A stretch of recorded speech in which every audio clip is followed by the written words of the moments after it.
histórica de la Hermandad Blanca a través de los siglos. Vlad Basov. Traducido por Kot Kudiak. Primer libro. Parte 1. Prefacio. La razón para escribir las siguientes páginas me fue dada por el pensamiento del maestro de que, en el desarrollo de la raza blanca, la Hermandad Blanca ha enviado 3 ramas de sus representantes que han trabajado en el curso del desarrollo de la raza blanca en diferentes partes del mundo y en diferentes épocas y edades. Ellos han creado todas las culturas y todos los valores que la humanidad ha adquirido en el curso del desarrollo de la raza blanca, que en la época actual se encuentra a la vanguardia del desarrollo humano. El centro donde se originaron estos impulsos de la Hermandad Blanca fue el Antiguo Egipto, que fue la sede de la Hermandad Blanca durante miles de años. Desde Egipto los representantes de la Hermandad se han dispersado por todos los países del mundo. De allí han ido a la India, Persia, Caldea, Palestina, Grecia, Roma, y de allí sucesivamente a los países de Europa Occidental. Y ahora, dice el maestro, los hermanos blancos están pasando gradualmente a Bulgaria y a los países eslavos, donde se desarrollará la sexta edad cultural de la raza blanca. El maestro dice que la enseñanza de la Hermandad Blanca está dispersa en todas las religiones, en todas las escuelas filosóficas y ocultistas. En diferentes países la enseñanza ha sido transmitida en diferentes formas. En la India la hermandad creó más filosofía, en forma filosófica expuso la enseñanza, mientras que en Egipto trabajaron más en el campo de la ciencia y en la creación de una gran ciencia que tuvo amplia aplicación en la vida práctica del Antiguo Egipto. Por eso en el Antiguo Egipto existía un verdadero Estado de Derecho que puede servir como modelo del verdadero Estado de Derecho. Y lo que se dice oficialmente sobre la esclavitud de Egipto, eso es de la época de los Hicsos, que desde la India invadieron la antigua Asia y se apoderaron también de Egipto. Pero antes de ellos existía un Estado verdaderamente democrático, con igualdad de derechos para todos los ciudadanos, con una adecuada distribución de la riqueza. También existía una gran ciencia, probada miles de veces, que servía de base a toda la vida social, cultural y económica del país. También existía una religión profunda. El Antiguo Egipto fue, por tanto, un modelo y una fuente de ciencia y conocimiento en todo el mundo antiguo. Todos los iniciados y filósofos del mundo antiguo extrajeron de allí sus conocimientos. Moisés y Orfeo y Pitágoras y Platón y otras mentes brillantes han estudiado allí. Los últimos alejandrinos también extrajeron sus conocimientos de allí. Allí, dice el maestro, fue incluso Jesús, para ponerse en contacto con la fuente de este gran conocimiento. Como he dicho, en diferentes países y diferentes épocas la enseñanza de la hermandad se ha transmitido de diferentes formas. En la India se ha transmitido en forma filosófica. En Caldea, Persia y Egipto, se ha transmitido en un elaborado sistema científico, que no tiene igual en la historia del mundo. Todos estos conocimientos se reunieron en la Biblioteca de Alejandría, que contenía más de 200.000 manuscritos en los que se conservaban los conocimientos que la humanidad había adquirido en el transcurso de la tercera y cuarta razas, así como los conocimientos de los antepasados de la primera y segunda razas. De este magnífico conocimiento han quedado fragmentos que son del dominio de la humanidad moderna, y se conserva en su totalidad en la escuela oculta interior. Y, como dice el maestro, en la sexta raza todo este conocimiento saldrá de los depósitos internos de la escuela y será del dominio de toda la humanidad, que se habrá elevado una etapa más en su desarrollo y se habrá liberado de su egoísmo. En Grecia la enseñanza se transmite más bien en forma de filosofía, en la que se oculta la profunda sabiduría oculta. Orfeo la transmitió en forma poética y mitológica, y Pitágoras la transmitió en el lenguaje de las matemáticas. Platón y los demás filósofos la revistieron de forma filosófica. En Palestina, la doctrina se expresó en el cristianismo, que se extendió por todo el mundo y se convirtió en la religión de los estados recién formados, sustituyendo al Imperio Romano. Tras haber pasado a Europa Occidental en forma de cristianismo, la enseñanza de la hermandad desarrolló una amplia y variada actividad en todos los ámbitos de la vida.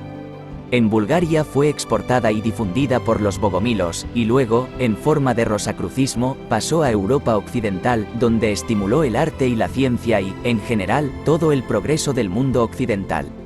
Paralelamente a la actividad externa en el campo de la ciencia y el arte, a través de diversas escuelas ocultas, estimuló la vida espiritual del hombre occidental. Pasando al eslavismo, la enseñanza encuentra su expresión más plena en la enseñanza del maestro que apareció en los comienzos de la sexta edad cultural y tuvo la tarea de dar los principios, leyes y métodos sobre los que debe construirse la vida de la sexta edad cultural y, por tanto, de la sexta raza cultural. En Rusia se ha manifestado en la obra de Tolstói, Dostoyevsky, Gogol y otros místicos, poetas y filósofos rusos, entre los que destaca Vladimir Soloviov. Asimismo, los diversos movimientos religiosos que han nacido y se han desarrollado en Rusia son fruto de este impulso de la Hermandad Blanca, que pasa constantemente al eslavismo. De esta inmensa actividad de la Hermandad Blanca a través de los milenios, me he aventurado a escribir estas pálidas páginas, que no pueden dar sino una tenue idea de la grandeza que presenta la actividad de la Hermandad a través de las edades.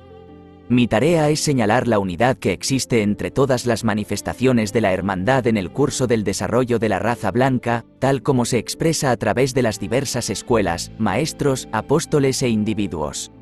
La conexión y continuidad entre los diferentes momentos de la actividad de la hermandad, como he señalado en el texto, no es externa sino interna. Todos los representantes de la hermandad en las diferentes épocas representan rayos del sol, que es Cristo. Y su unión es en el Sol, en el Cristo, de quien el Maestro dice que es el motor principal de la vida cósmica, así como de la vida histórica y mística del hombre y de la humanidad. Él es el inspirador de todas las revelaciones en todos los tiempos y épocas. Ha hablado por boca de todos los que han trabajado por el progreso y el desarrollo de la humanidad. La exposición de las ideas y doctrinas de las diferentes épocas se hace solo como un esbozo y es incompleta, y muchos casos pueden parecer inexactos, pero aún así dan una idea de la unidad de su fuente. No son más que indicios para marcarnos el camino por el que la hermandad ha caminado y guiado el desarrollo de la humanidad. La idea que deseo exponer es que en todos los tiempos y épocas la enseñanza divina en diversas formas, con mayor o menor luz, ha acompañado el desarrollo de la humanidad, y lo ha guiado y dirigido. Como se puede ver en la exposición, todas las enseñanzas reflejan en primer lugar la doctrina del Ser Supremo Absoluto en diversas formas, de quien todo emana y en quien todo se mueve. En segundo lugar se destaca la idea del Logos, el Verbo Divino Creador, que crea y organiza el mundo y guía el desarrollo de las almas. En tercer lugar está la doctrina de la naturaleza, del mundo sensible al que las almas descienden para aprender, adquirir experiencia y desarrollarse. En muchos casos, también, se refleja el camino místico por el que pasan las almas en su ascenso hacia el gran sol espiritual que ilumina y anima todo el ser. Esoterismo cristiano, la tradición ocultista occidental. El cristianismo en su forma original era una escuela ocultista. Cuando los magos de Oriente acudieron a Cristo cuando nació en la tierra, no se encontraron con el niño pequeño, sino que se encontraron con el Espíritu de Cristo, con quien mantuvieron una larga conversación. En esta conversación Cristo les impartió la ciencia oculta, y ellos la llevaron a la India, donde hay una serie de hermandades que conservan esta sabiduría, pero son desconocidas para los hombres modernos. La estrella que guió a los magos de Oriente que fueron a adorar a Cristo estaba formada por seres vivos e inteligentes que les guiaron para encontrar a Cristo, y solo ellos vieron esa estrella. Estos fueron los guías espirituales de la humanidad en épocas culturales pasadas, dirigiéndola en el camino correcto de su desarrollo y señalándole al gran maestro del amor y la hermandad, el Cristo. Los sabios, aunque iniciados, estaban bajo la guía de seres espirituales, y bajo su guía encontraron al Cristo, de quien sabían que vendría a la tierra para traer un nuevo impulso y renovar la antigua sabiduría que había sido impartida al hombre en el paraíso, dijo el maestro. Hablando de esoterismo cristiano, hay que aclarar en primer lugar la naturaleza del esoterismo y del exoterismo. Por esoterismo se entiende el lado interior del verbo, donde las cosas se dan tal como un gran iniciado las contempló, tal como son en realidad. Y por exoterismo se entiende el lado exterior del verbo, dado en imágenes y símbolos, velado con una hilera de velos. Por lo tanto, las enseñanzas esotéricas, es decir, las enseñanzas sobre el lado interno del mundo y de la vida, son dadas en los escritos exotéricos, veladas en historias e incidentes de la vida, enfatizándose el lado moral y práctico de las enseñanzas, que son necesarias para dar dirección a las vidas de los hombres, para que un día puedan levantar el velo que está echado sobre la realidad y contemplar la verdad cara a cara. Todas las sagradas escrituras transmiten la verdad más o menos velada, porque los hombres aún no están preparados para contemplar la verdad cara a cara. La humanidad ha estado en la etapa infantil de su desarrollo y ahora está pasando a su adolescencia, por lo que la verdad le ha sido impartida como a un niño en forma de historias, parábolas y cuentos para que pueda hacerse una idea de la realidad. Así como los niños modernos interpretan más fácilmente la verdad de nuestro mundo objetivo en forma de cuentos y narraciones, la humanidad, que hasta ahora ha pasado por la etapa infantil de su desarrollo, puede entender mejor la verdad en forma de cuentos, narraciones y parábolas. Por eso Cristo dijo a sus discípulos: «A vosotros se os ha dado a conocer el misterio del reino de Dios, pero a ellos, es decir, a la multitud, se les habla en parábolas». Por reino de Dios se entiende, en este caso, el interior de la doctrina. Pero estas narraciones no son inventadas accidental y arbitrariamente, sino que son creadas por sabios e iniciados que conocen la ley de correspondencia y saben sobre ciertas realidades del mundo espiritual a qué formas del mundo físico corresponden, y en tales formas revisten verdades espirituales para ser comprendidas por personas con conciencia infantil. Cuando en tales cuentos y narraciones se habla de ciertas formas y de las relaciones entre ellas, cuando estas narraciones se refieren al mundo espiritual, esto ya habla del carácter y de la relación de las fuerzas que actúan en el mundo espiritual. Y cuando estas imágenes se refieren al mundo divino, esto habla del carácter y relación de ciertas ideas y principios que yacen en la base de las formas. Esta es una pequeña clave para descifrar el sentido interno de los textos exotéricos. Así, cuando en algunos textos exotéricos, cuentos, historias, se habla de hombres y mujeres, de doncellas y jóvenes, y de las relaciones entre ellos, entonces, llevados al mundo divino, comprendemos que se habla de la relación entre los principios masculino y femenino, entre el espíritu y el alma, y en el mundo espiritual del carácter y relación de las fuerzas positivas y negativas. Pues cada principio se manifiesta a través de fuerzas específicas, y cada género de fuerzas produce formas estrictamente definidas con cualidades definidas. Y como existe una correspondencia entre los tres mundos, cuando se habla de ciertos fenómenos y acontecimientos en el mundo físico, hay que traducirlos por lo que significan en los mundos espiritual y divino. Todo lo transitorio, todo lo físico es un símbolo de las realidades espiritual y divina. Por ejemplo, cuando en algunos textos exotéricos se habla del oro, traducido al mundo espiritual significa la fuerza vital, y en el mundo divino significa el espíritu, la esencia de las cosas, de quien brota la vida. La montaña es el símbolo del mundo espiritual, de lo sublime, de lo divino, y la llanura, el valle, es el símbolo del mundo físico. El mar es símbolo de la vida, y también del mundo astral, el aire y los pájaros son símbolos del mundo mental y de la vida del pensamiento. El anciano es el símbolo de la sabiduría, del conocimiento divino. Así pues, por lado esotérico de la palabra entendemos la palabra tal como se presenta ante los ojos del iniciado.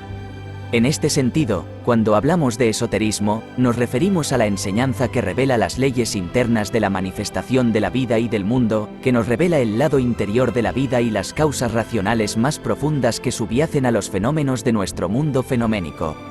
En resumen, el esoterismo nos transmite la realidad tal como la contempla un iniciado. Pero como los iniciados se encuentran en diferentes etapas de desarrollo, conciben de manera diferente las manifestaciones creadoras del verbo cósmico. Algunos de ellos conciben estas manifestaciones creadoras en imágenes, en cuadros, y nos transmiten sus visiones en cuadros e imágenes. Otros escuchan la música creadora del verbo y la transmiten en palabras de lenguas humanas o en notas, y otros experimentan las manifestaciones creadoras del verbo dentro de sí mismos y les dan una u otra expresión verbal. Por eso, las escrituras esotéricas de las distintas épocas difieren en su forma, pero el que sepa leer los símbolos encontrará detrás de todo la realidad única, el verbo que se manifiesta. En el pasado, el mundo y el hombre pasaron por su desarrollo involutivo, es decir, tuvieron un movimiento del centro a la periferia, descendiendo a la materia densa, y a partir de la época de Cristo comenzó el proceso evolutivo, un movimiento de la periferia al centro, a Dios, y esto tiene su reflejo en la enseñanza y concepción esotérica del mundo y de la vida. Pues hemos definido anteriormente que la esencia de la enseñanza esotérica es dilucidar las causas racionales internas de los fenómenos del mundo y de la vida.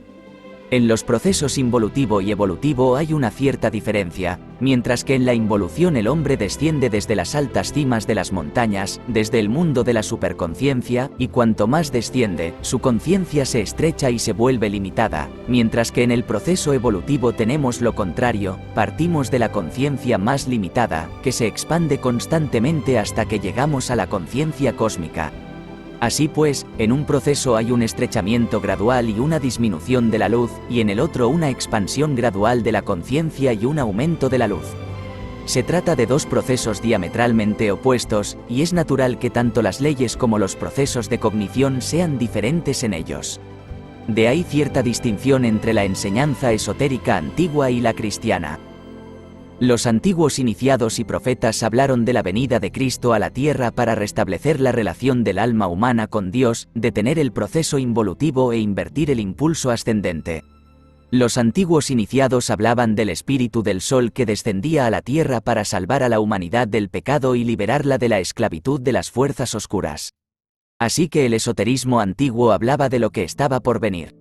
Y lo que decían sucedió: Cristo, el espíritu del sol, la palabra cósmica vino a la tierra. Y una de las escrituras esotéricas cristianas, el Evangelio de Juan, comienza así: en el principio era el Verbo, y el Verbo estaba con Dios, y el Verbo era Dios. Todas las cosas fueron creadas por él. En él estaba la vida, y la vida era la luz de los hombres, y la luz brillaba en las tinieblas, y las tinieblas no la alcanzaron. Y el Verbo se hizo carne y habitó entre nosotros. En estas pocas frases el esoterismo cristiano se expresa de la manera más genial. Y la antigua enseñanza esotérica enseñaba que al principio del mundo manifestado estaba el Verbo, que es Dios manifestado. Lo nuevo en el esoterismo cristiano es que el Verbo se hizo carne y se encarnó entre nosotros. Y vimos su gloria como unigénito del Padre, lleno de gracia y de verdad. Los antiguos iniciados hablaban del Verbo, del Espíritu del Sol, pero aún no tenían conexión con él, mientras que el iniciado cristiano dice: y el Verbo se hizo carne y habitó entre nosotros, y vimos su gloria como del unigénito del Padre. Así que hay algo en la enseñanza esotérica cristiana que solo se menciona en el esoterismo antiguo sin saber lo que es. Y el esoterismo cristiano nos habla y relata aquello que los antiguos solo insinuaban como algo que aún estaba por manifestarse. Un motivo central del esoterismo cristiano es Cristo, el Espíritu del Sol, el Espíritu de Dios, el Dios manifestado, el Verbo cósmico que se hizo carne y se encarnó entre nosotros, y vimos su gloria. Todas estas son palabras llenas de profundo significado. El Verbo hecho carne implica que el amor divino comienza a manifestarse en el hombre e indica el camino hacia su Padre, hacia Dios. El Verbo, que es el amor de Dios manifestado, proyecta este amor en las almas humanas como un calor suave, que tiene la tarea de despertar el amor, el principio divino, implantado en las almas humanas y de dirigir el movimiento de las almas humanas hacia el centro del ser, hacia Dios. Esto es lo que significan las palabras: y el Verbo se hizo carne y habitó entre nosotros, pues este amor ya está actuando en las almas de los hombres y está creando nuevas relaciones, tanto entre las propias almas humanas como hacia el cosmos, hacia Dios, hacia los seres sublimes.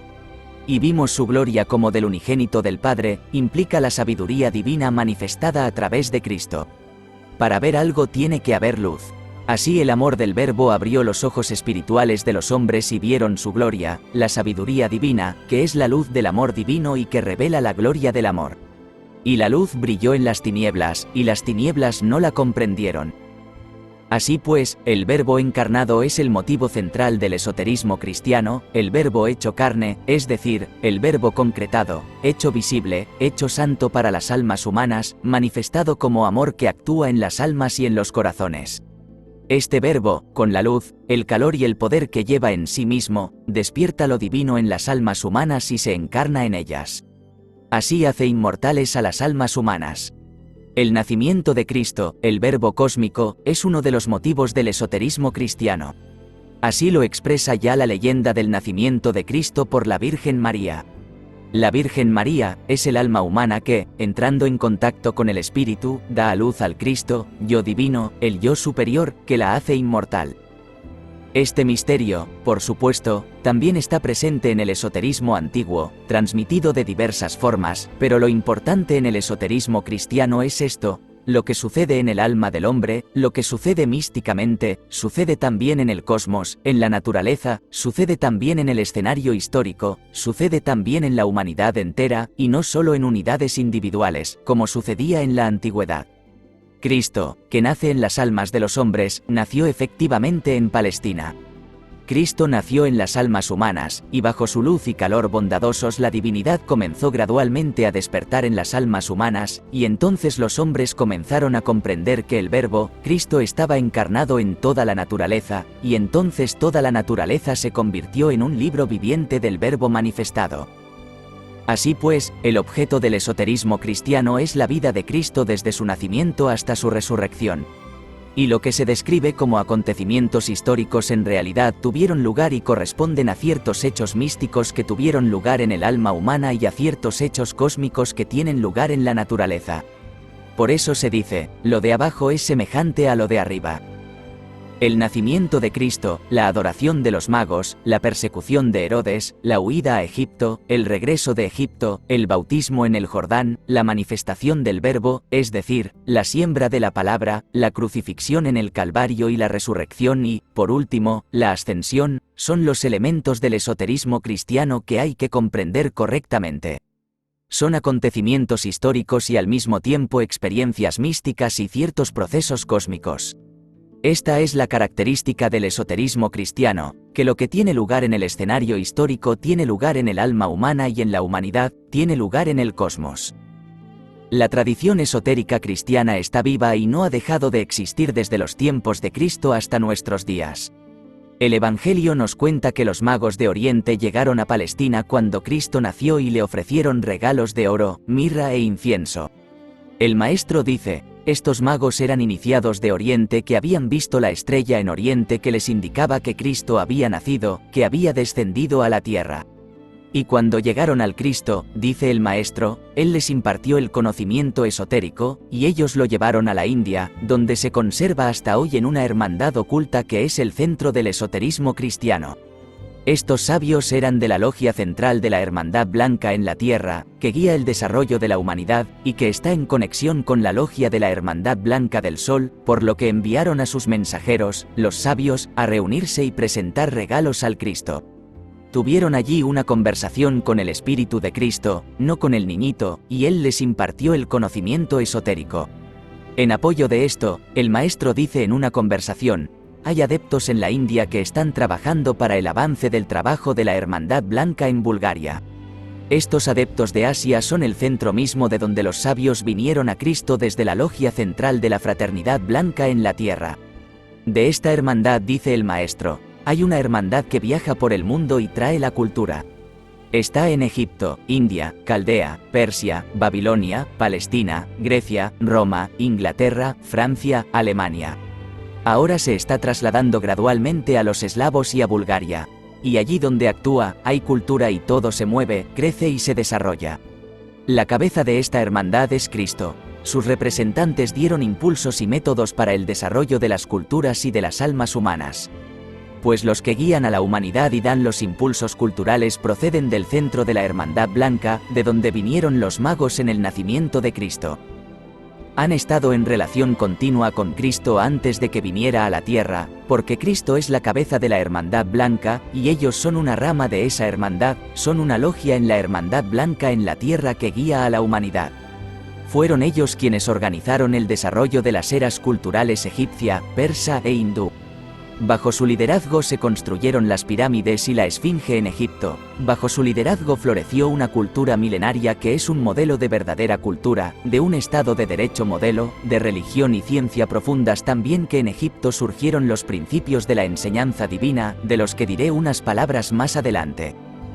Es un hecho interesante, relatado en el Evangelio, que Jesús de pequeño huyó con su madre y su padre a Egipto.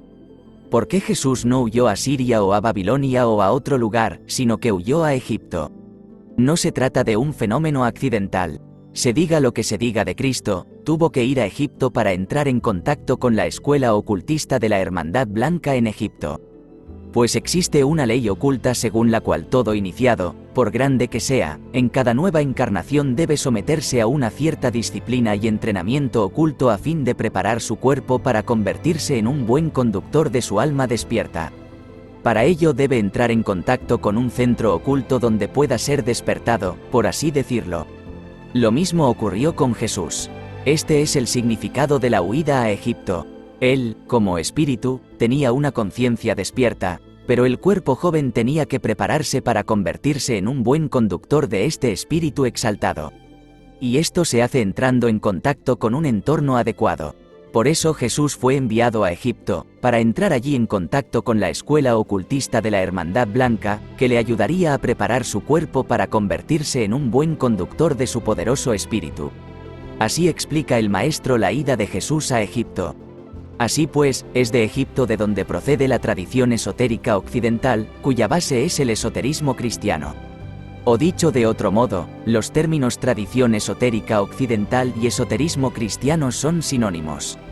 A algunos les parecerá extraño que identifique estos términos, sabiendo que el cristianismo apareció más tarde y que los inicios de la tradición esotérica occidental son de una época anterior.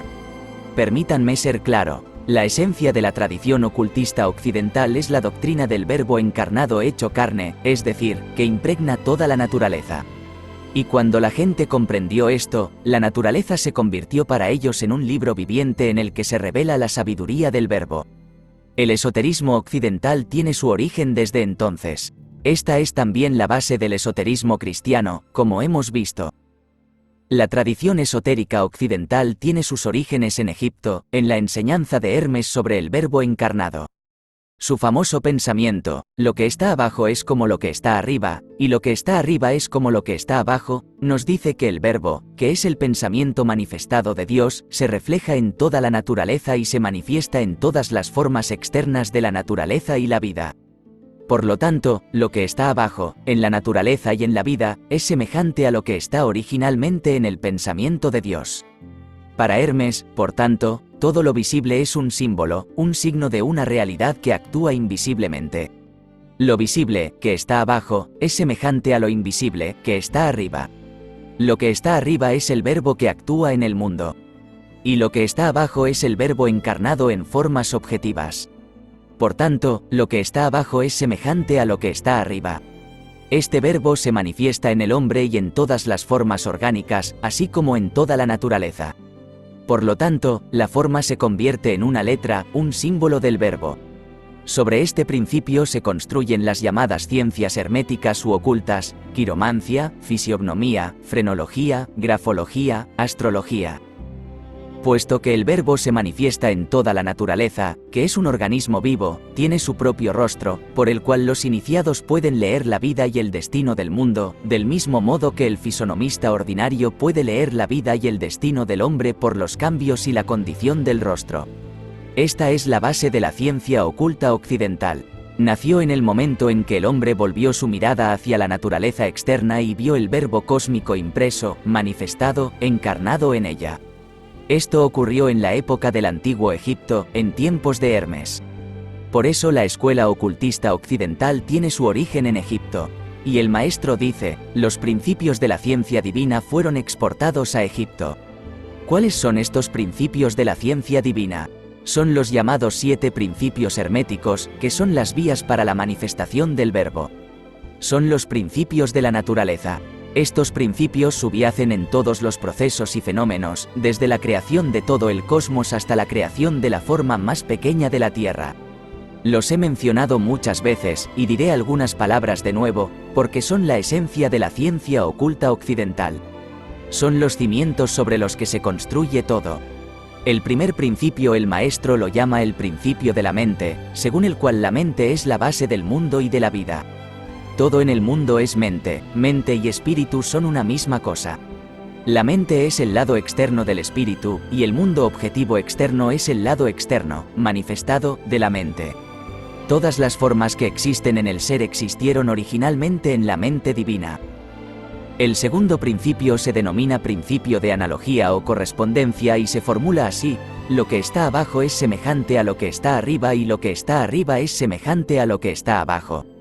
Lo que existe como idea en la mente de Dios aparece objetivado en una forma concreta en el ser manifestado. Y esta forma es semejante a esta idea primaria, a esta imagen primaria que existe en la mente de Dios. El tercer principio es el principio de polaridad. Todas las fuerzas que emanan de la mente cósmica están polarizadas en positivas y negativas, activas y pasivas. El principio de polaridad es el principio de manifestación de la creatividad. En la manifestación de este principio entran en acción las fuerzas cósmicas, de las que nace el mundo objetivo, el mundo sensorial que conocemos. En la manifestación de este principio comienza el choque de fuerzas en el mundo, pues detrás de cada fuerza hay una conciencia. Aquí comienza la separación de los seres, unos toman el camino de la izquierda, el camino del primer principio, y otros toman el camino de la derecha, el camino del segundo principio. Unos se vuelven positivos, otros negativos, y comienza la gran lucha cósmica, que es un proceso de creación y que es descrito de diversas formas y por diversas religiones y mitologías. El cuarto principio es el principio de vibración, según el cual todas las energías que emanan de la mente cósmica se transmiten a través de vibraciones y oscilaciones específicas, a través de longitudes de onda específicas por todo el universo. Todo en la naturaleza vibra, todo está en movimiento. El quinto principio es el principio del ritmo, según el cual en todas partes de la naturaleza y de la vida hay un flujo y un reflujo, una entrada y una salida. A esto pertenece la doctrina de los ciclos, del desarrollo cíclico del mundo y de la vida, la doctrina del renacimiento, de la transmigración y el peregrinaje de las almas. El sexto principio es el principio de causalidad, según el cual, todo en la naturaleza y en la vida tiene su causa. La primera causa del mundo es Dios. Por eso el maestro le llama la primera causa. A esto corresponde la doctrina del karma. El séptimo principio es el principio de dualidad, o principio del género, en el que las energías cósmicas sufren una segunda polarización y se convierten en ascendentes y descendentes. El maestro también lo denomina principio de unidad. Son los llamados 7 principios herméticos, principios de la naturaleza. Forman parte de la tradición oral de la tradición ocultista occidental y se han transmitido de oído en oído durante 6000 años, en medio de los representantes de ese centro esotérico viviente que se desplaza de oriente a occidente, y donde se establecen, nacen y se desarrollan la cultura y la civilización. En diferentes épocas culturales han sido exportados parcial o totalmente en diversas formas y han constituido la base del conocimiento objetivo de la época. También inspiraron a los apóstoles del Renacimiento de Europa Occidental, llevado a cabo por los discípulos de la tercera rama de la Hermandad Blanca, los Bogomilos y Rosacruces. Christian Rosenkreuz, maestro y líder de esta rama, afirma que las enseñanzas esotéricas de la tradición occidental permanecerán ocultas hasta que la ciencia formal occidental pruebe experimentalmente las ideas de la unidad de la materia y la evolución de las especies que se ocultan en los 7 principios. Así, a través de estos principios, se sentaron las bases del conocimiento científico natural europeo occidental, que, influido por otros factores, se desvió del camino original y se distorsionó con acento agudo, pero, no obstante, estos principios se encuentran en la base del conocimiento científico natural occidental. Cuando la ciencia occidental los reconozca plenamente, se espiritualizará y se abrirán ante ella vastas posibilidades. He dicho que estos principios forman parte de la tradición oral de la tradición esotérica occidental. Se han transmitido de boca a oído, de maestro a discípulo, durante más de 6000 años, y juntos han formado, junto con otros principios que no han sido publicados, un sistema de principios que lleva el nombre común de Kybalion, que significa aproximadamente la bóveda o puerta de la sabiduría. Fueron publicados por primera vez por 3 iniciados a principios del siglo XX en América, tras lo cual el maestro los expuso en sus conferencias de ocultismo. De esta manera se rompe la tradición oral y se pone a disposición de un círculo más amplio de personas, lo que está en el espíritu de la nueva era, cuando una parte del conocimiento esotérico debe transmitirse a un círculo más amplio de personas. Otras fuentes, ahora escritas, de la tradición esotérica occidental presentan partes de los escritos de Hermes, el más notable y misterioso de los cuales es el libro del Tarot, que es una verdadera Biblia esotérica de la que los iniciados han bebido durante 6000 años. Aunque publicado, ha sido sellado con 7 sellos y solo es accesible a los iniciados. Se trata de una colección de 78 figuras grabadas originalmente en planchas de oro y también se le llama Libro de los Arcanos o Libro de los Secretos. Se divide en dos partes, la primera de las cuales presenta los llamados arcanos y se llama el Libro de los Arcanos Menores, da las formas y métodos de aplicación de los principios. Y el evangelista Juan, en su Apocalipsis, nos presenta de otra forma lo que Hermes ha expuesto en el Tarot, en el departamento de los arcanos mayores, que son, como ya he dicho, 22. No es casualidad que el Apocalipsis de Juan tenga 22 capítulos, que creo corresponden a los 22 arcanos mayores. También el Evangelio de Juan, que es también uno de los documentos de la tradición ocultista occidental, tiene 22 capítulos por una razón. Otros documentos que quedan de la tradición hermética son algunos escritos de Hermes, que no han sobrevivido en su totalidad, sino más o menos en fragmentos. Tales son Poimandro, que se conserva casi en su totalidad, Asclepio, o el Libro de la Iniciación, Los Niños del Mundo, y fragmentos de otros libros. A los documentos de la tradición occidental hay que referir también la Cábala judía, que remonta su origen a Egipto y al Génesis de Moisés, especialmente a los 10 primeros capítulos. De ella dice el maestro que Moisés tuvo cierta revelación al respecto que completó con lo que había aprendido en las escuelas de Egipto. Las obras más notables del pensamiento judío son el Zohar y el Sefer Yechirá. También como documentos de la tradición occidental están todos los evangelios y todo el Nuevo Testamento. También los escritos de Manes, los escritos de los gnósticos, los neoplatónicos y en general toda la escuela alejandrina. Otros documentos de esta tradición son las leyendas y narraciones bogomiles y después de ellas la obra de los alquimistas y rosacruces medievales. El objeto principal de todos los documentos de la tradición occidental es el Verbo encarnado. El Verbo, es decir, la realidad manifestada, el Dios manifestado, el Espíritu de Dios, quien guía todo el desarrollo del mundo y quien crea todas las formas en las que se manifiesta la realidad. Él es el gran maestro y bajo su guía todos los iniciados pasan sus iniciaciones. Él es ese Dios que se relaciona con el hombre y la humanidad, y que tiene la aspiración de penetrar, nacer y elevarse en las almas humanas para hacerlas inmortales. Así pues, la ciencia esotérica occidental estudia el espíritu encarnado en la forma, estudia el espíritu que anima y da forma a la forma, y a partir del grado de animación y organización de la forma juzgamos el grado de manifestación del espíritu en ella. La ciencia esotérica occidental estudia el mundo y la vida desde el punto de vista de la evolución, de la ascensión, de modo que parte de lo visible y va a lo invisible, parte de lo pequeño y va a lo grande, a lo grandioso, parte de los hechos y va a las leyes y los principios. La ciencia esotérica occidental estudia el mundo y la vida desde el punto de vista del amor, que es un principio que actúa de la periferia al centro y une al ser como un solo organismo vivo, cuya alma es el Verbo, y que se expresa en su manifestación a través de los seres racionales y sublimes del cosmos. Por último, la ciencia esotérica occidental estudia la sabiduría desde el punto de vista del amor, es decir, desde el punto de vista de la ascensión, desde el punto de vista del todo. Por eso el maestro dice, ahora se estudiará la ciencia espiritual desde el punto de vista del amor. Así que la base de la tradición esotérica occidental es la doctrina del Verbo manifestado en la naturaleza y en la vida, manifestado en todas las formas de la naturaleza y de la vida. Y esta es también la esencia del esoterismo cristiano. Todos sabemos cómo comienza el Evangelio de Juan, uno de los documentos esotéricos cristianos más profundos. Comienza así: en el principio era el Verbo, y el Verbo estaba con Dios, y el Verbo era Dios. Estaba en el principio con Dios. Todas las cosas llegaron a existir por medio de Él, y lo que ha llegado a existir llegó a existir sin Él. En Él estaba la vida, y la vida era la luz de los hombres. Y la luz en las tinieblas resplandece, y las tinieblas no la comprendieron. Y el Verbo se hizo carne, y habitó entre nosotros. Y contemplamos su gloria como la del unigénito del Padre, lleno de gracia y de verdad. Porque la enseñanza del Verbo es la esencia de la tradición esotérica occidental, que tiene su origen en Hermes, en Egipto, y porque esta enseñanza es también la esencia del esoterismo cristiano, por eso digo que el esoterismo cristiano es el fundamento de las tradiciones esotéricas occidentales.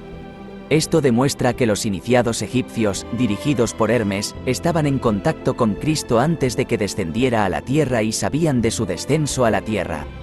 Esto se ve claramente en la visión de Hermes en la que tiene un encuentro con Osiris, que es el mismo verbo que posteriormente aparece en la tierra como el Cristo. Algunos autores quieren decir que los libros herméticos que hablan del verbo son de la época postcristiana. Otros quieren decir que Juan tomó esta enseñanza de Egipto. Ambas afirmaciones son falsas. Lo que es cierto es que el verbo es una gran realidad que se manifiesta en el mundo y que tanto Hermes como Juan estaban en relación con él, ambos eran apóstoles de ese verbo en la tierra. El cristianismo era una escuela oculta, dice el maestro, a cuya cabeza estaba el más grande de los iniciados, Cristo, que es el jefe de la Hermandad Blanca.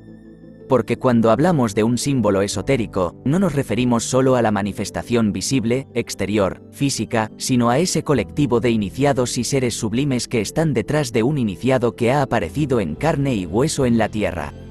Y cuando Cristo descendió a la tierra, detrás de él estaba todo el cielo, todos los seres exaltados consagrados en diversos grados.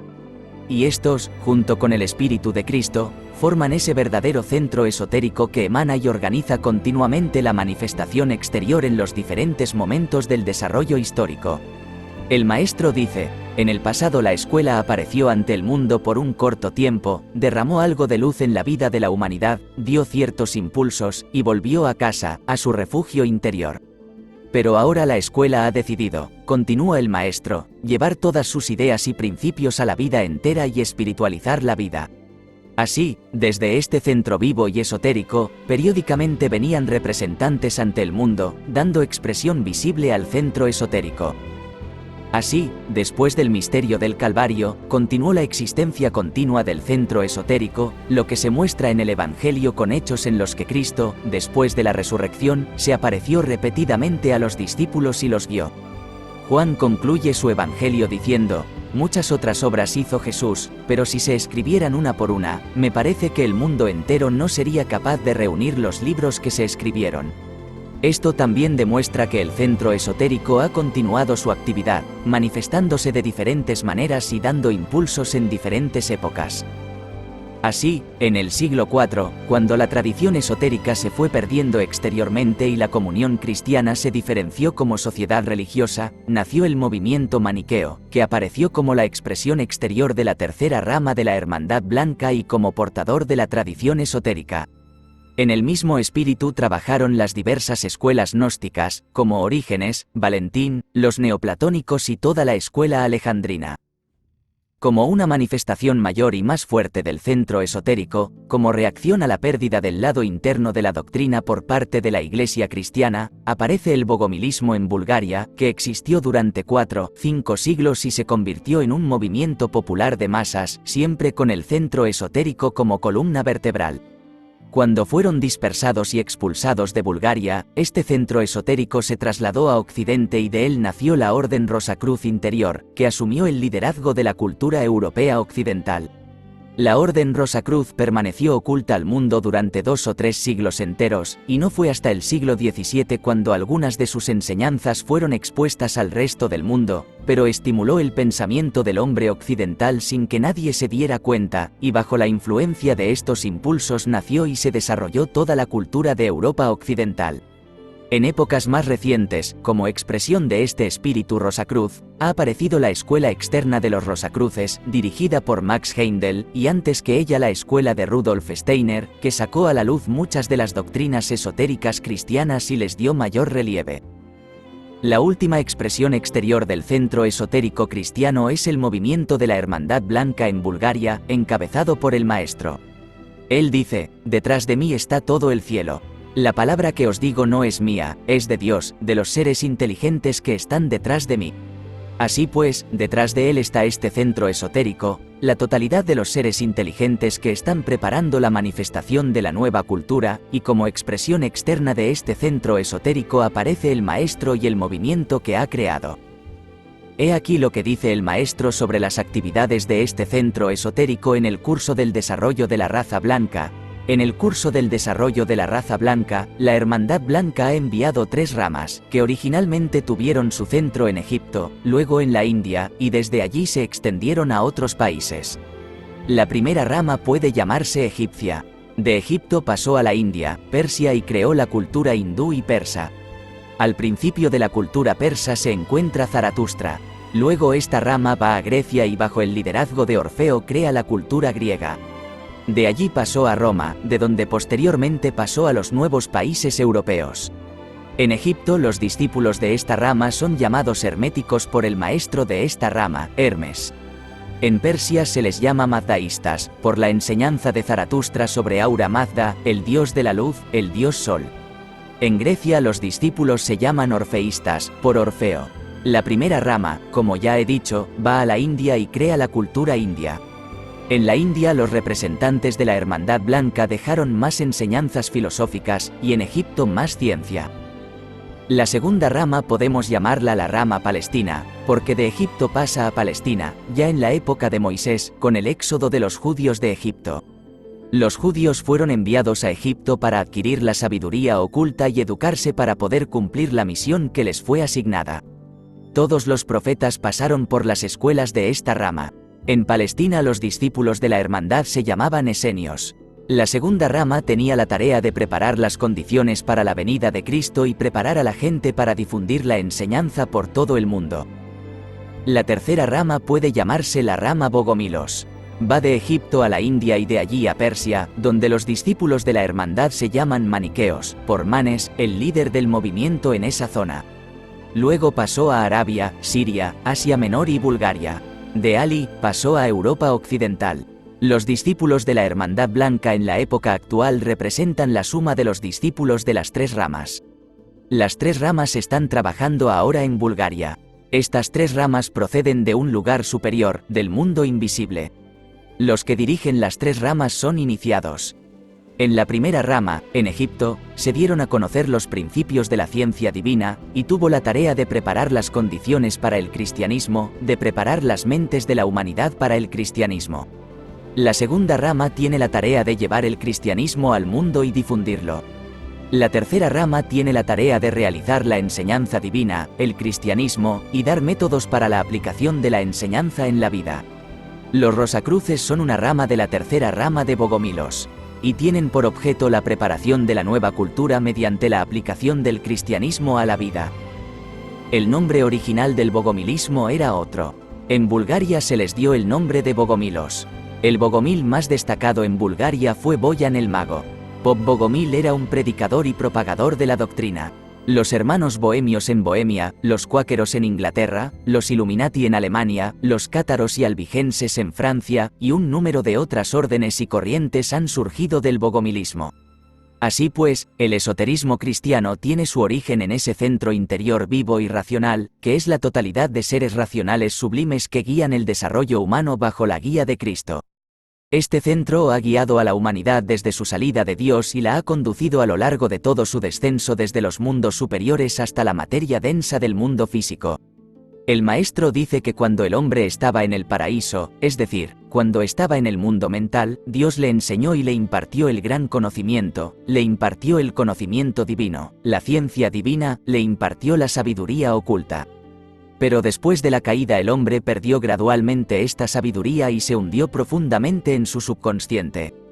Y este Señor que enseñó al hombre en el paraíso, fue Cristo que está en la base de ese centro esotérico que guía a la humanidad en todo el camino de su desarrollo. Por eso dice también el Maestro, la enseñanza que os imparto no es nueva, pues el hombre la aprendió en el paraíso. El desarrollo humano tiene lugar a través de una serie de impulsos sucesivos que provienen del espíritu, que guía todo el proceso mundial de desarrollo, y a través de estos impulsos se ponen en movimiento ciertas fuerzas y energías, que a su vez son portadoras de ciertos conocimientos. Estos impulsos provienen del verbo cósmico que, hace 2000 años, en la cuarta época cultural post-Atlante, la época grecolatina, se encarnó en forma humana y dio un poderoso impulso al desarrollo humano, dio un impulso a la ascensión, trayendo nuevas fuerzas y energías al desarrollo terrestre y, al mismo tiempo, trayendo a la tierra el conocimiento que él había impartido a los hombres allá en el paraíso, y que ellos olvidaron después de la caída. Esta es la enseñanza que se expone en forma popular en el Evangelio y en el Nuevo Testamento en general. Como esta enseñanza es una expresión del verbo cósmico, lleva en sí fuerzas poderosas. Esta enseñanza Cristo la transmitió a los sabios de Oriente, pues eran iniciados de las tres edades culturales post-atlantes precedentes, la hindú, la persa y la egipcio-caldea. A ellos se la impartió como a los iniciados, pero abiertamente, y ellos llevaron esta enseñanza a la India, que aún se conserva en santuarios inaccesibles a la gente común. Estos santuarios están en el mundo etérico, pero tienen sus sedes físicas en la tierra, que raramente salen a la luz. La Hermandad Blanca, de la cual Cristo es la cabeza, tiene un número de órdenes y escuelas en el mundo etérico que trabajan para la elevación de la humanidad, teniendo cada orden su propia tarea específica. Las diferentes órdenes, de acuerdo con la tarea que tienen que cumplir en la tierra, envían a sus discípulos e iniciados entre la gente. Pero todas ellas son conductos de los impulsos que provienen del verbo cósmico.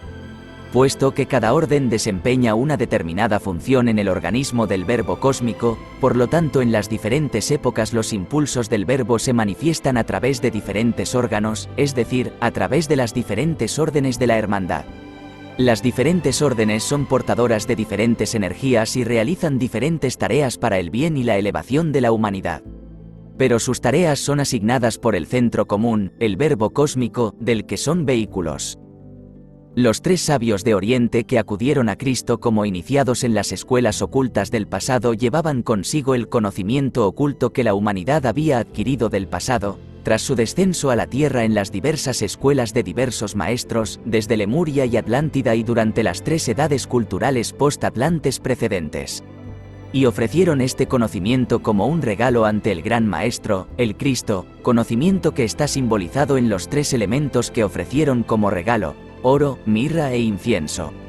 El oro es el emblema del conocimiento adquirido y conectado con el mundo divino, la mirra es el emblema del conocimiento adquirido y conectado con el mundo espiritual, y el incienso es el emblema del conocimiento adquirido y conectado con el mundo físico.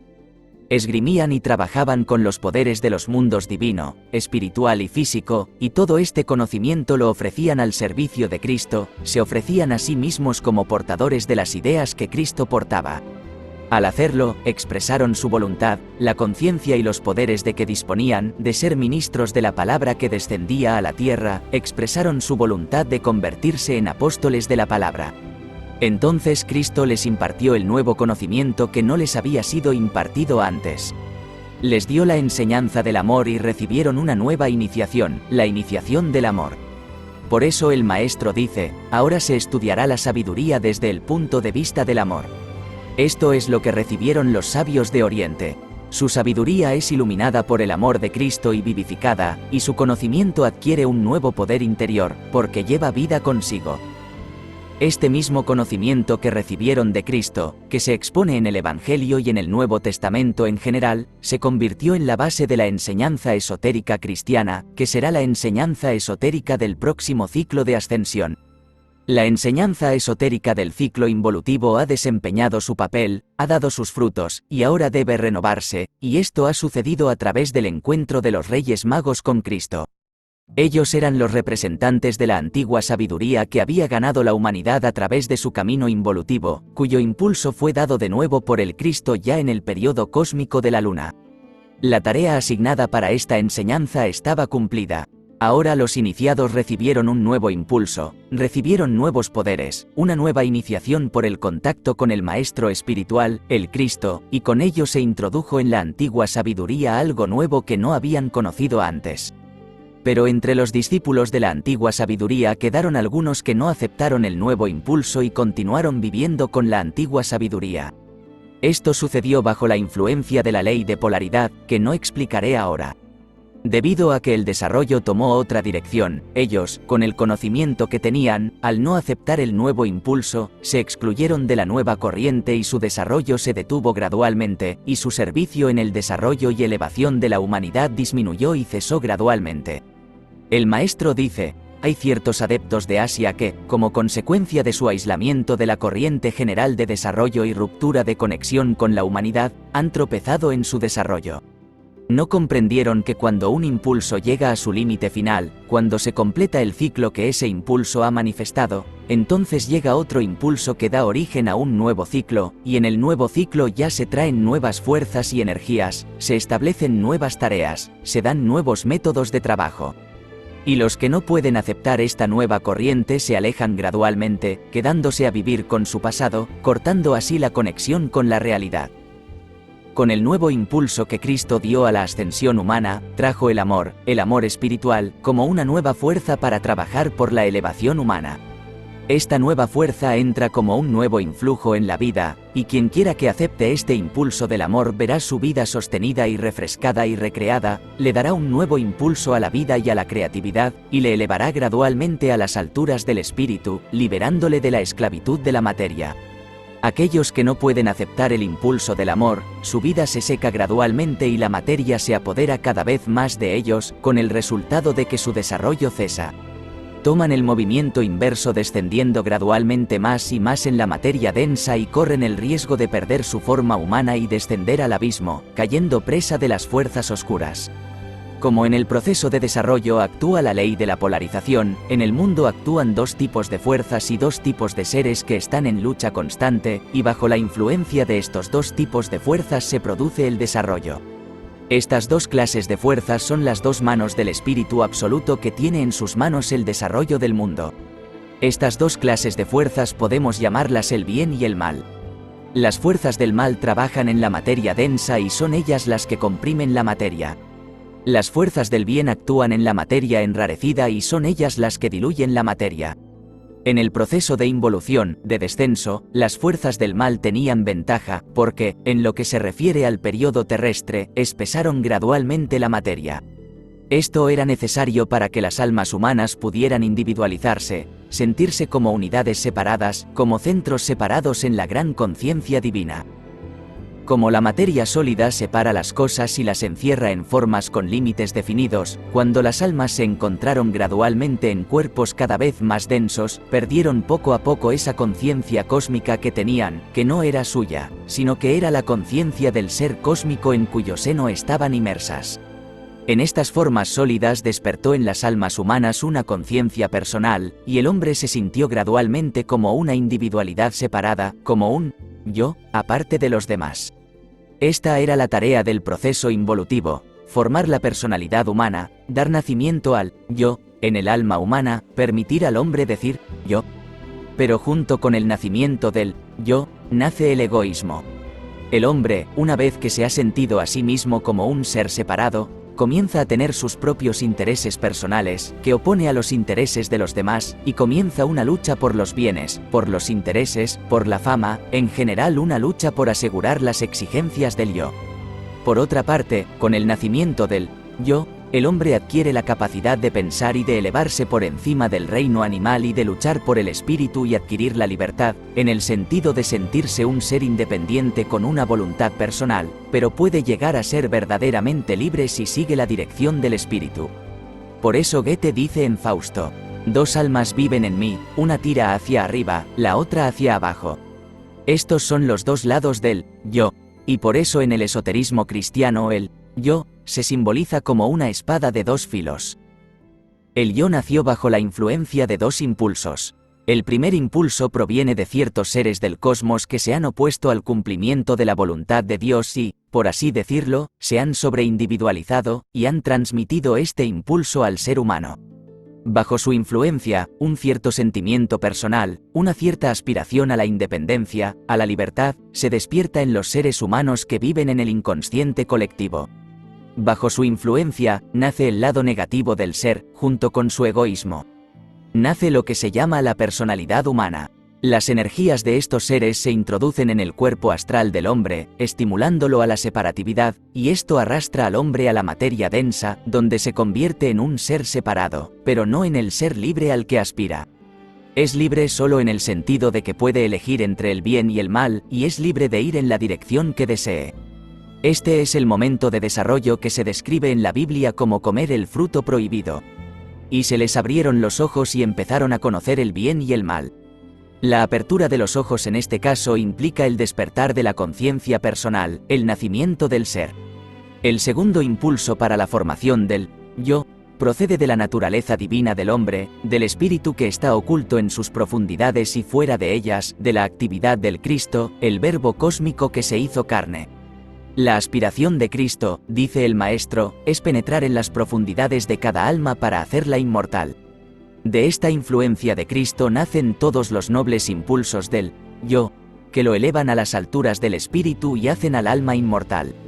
Si no fuera por el impulso de Cristo, el yo solo se desarrollaría bajo la influencia del primer impulso y conduciría al hombre inevitablemente al abismo. Tal era el estado del desarrollo humano en el momento del descenso de Cristo a la tierra. El Maestro dice, en el alma humana, en su desarrollo actual, hay dos aspiraciones. Una aspiración es hacia el centro de la tierra, es decir, la aspiración de las raíces, y la otra aspiración es hacia el centro del sol, es decir, la aspiración de las ramas. La tarea del hombre es resolver esta contradicción. Hasta que no nazca del agua y del espíritu, es decir, hasta que no nazca del amor y de la sabiduría, permanecerá en las raíces y no podrá entrar en el mundo de las ramas, de las flores y de los frutos. Nosotros ya no estamos en las raíces, hemos salido de ellas y estamos entrando en el mundo de las ramas. Y nuestro reino ya no es del mundo de las raíces. Cada uno se convertirá en una rama del gran árbol de la vida y así resolverá las tareas de su vida. De lo contrario, no podrá resolverlas. Porque también la tierra ha recibido toda la vida del sol. Toda la riqueza que posee la tierra ha venido del sol, del mundo invisible. Todos nuestros pensamientos y sentimientos han venido del mundo invisible, de los seres sublimes del cosmos que viven en las ramas, las flores y los frutos del gran árbol de la vida. Así, cuando el hombre siente el espíritu en su interior, puede adquirir la inmortalidad, convertirse en un realizador consciente de la voluntad divina, que es la meta suprema de la evolución.